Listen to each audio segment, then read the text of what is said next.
Inheritance. Parent class tidak sama dengan child class.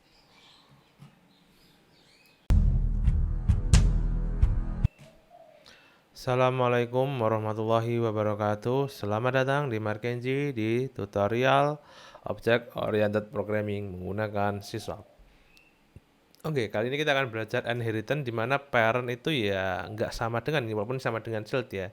Karena parent ibarat kata dia itu punya genetik AA ataupun BB, sedangkan childnya itu bahkan ada genetik yang lebih dari orang tuanya. Misalkan ada bapak dan ibu memiliki genetik BB, dan ayah memiliki genetik AA. Jika kita gabung, anak seharusnya memiliki genetik AABB. Sedangkan kita akan buktikan di sini ya teman-teman, di mana parent itu kita ada genetik AB, sedangkan anak ada genetik CD.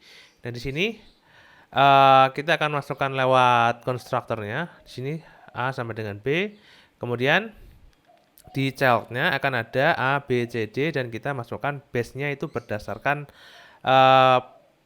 konstruktor parentnya. Di sini sudah ada CD, jadi kita nggak usah nulisin lagi C dan D karena kita udah masukin lewat sini.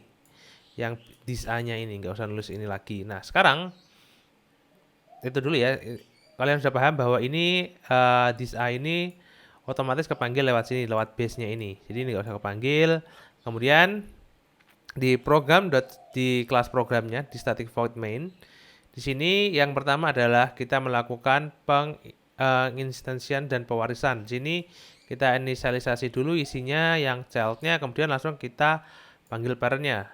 Nah, ketika kita coba B dan C, secara logika parent nggak mungkin memiliki genetik anaknya. Misalnya kita panggil C, maka dia akan terjadi error.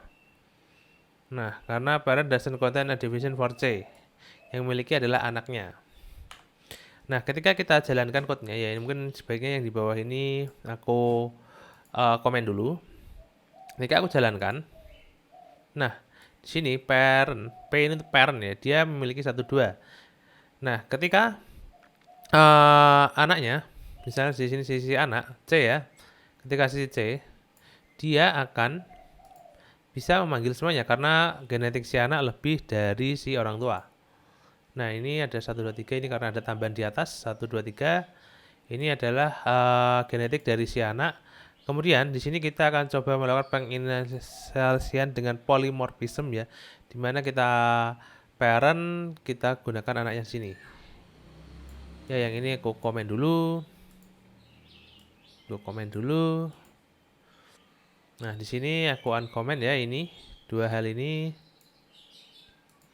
Nah, di sini ketika si parent mencoba untuk mengakses genetiknya sendiri, ini child ya, karena dia ada si anak itu punya genetik orang tuanya. Ketika kita jalankan, dia masih bisa mengakses, tetapi ketika dia mencoba mengakses genetik anaknya yang dia tidak punya, maka dia akan terjadi error. Walaupun di sini error ya, tapi waktu jalankan ya entah kenapa Visual Studio masih dijalankan, tapi di sini terjadi error. Ini sebenarnya nggak bisa jalan. Kalau kita jalankan di Visual Studio Code pasti juga nggak jalan. Tapi kalau di sini jalan ya unik sendiri, misteri ilahi ya.